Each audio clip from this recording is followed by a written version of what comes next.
caminando, que al bajar del colectivo esquivará unos autos, cruzará la avenida, se meterá en el barrio, pasará dando saludos y monedas a unos vagos y dobla en el primer pasillo y ve que va llegando y un ascensor angosto lo lleva a la puerta del rancho.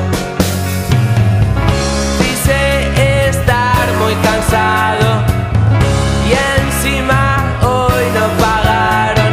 Imposible bajarse de esta rutina y se pregunta hasta cuándo.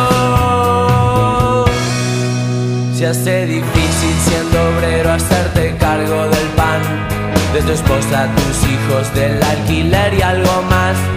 Y poco disfruta sus días pensando en cómo hará si en ese empleo no pagan y cada vez le piden más.